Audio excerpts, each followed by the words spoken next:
Inserting a footer specifically on the last page requires a bit of workaround because Word usually wants footer to repeat on every page. The most efficient way to do is this by using a section break. So let me go to the view section and click on the multiple pages. And here you can see that I have 4 pages. So you need to click on the second last page of the Word document and then head to the layout section and click on the breaks and click on the next page. And then double click on the footer area.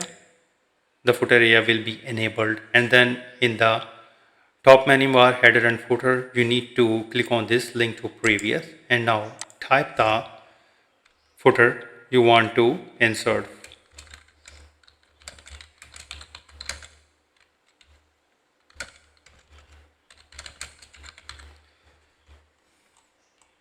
You can select it, go to the home and make it center, or you can make it right and click on the bullets, and even you can add any bullets, and you can change the color of the text.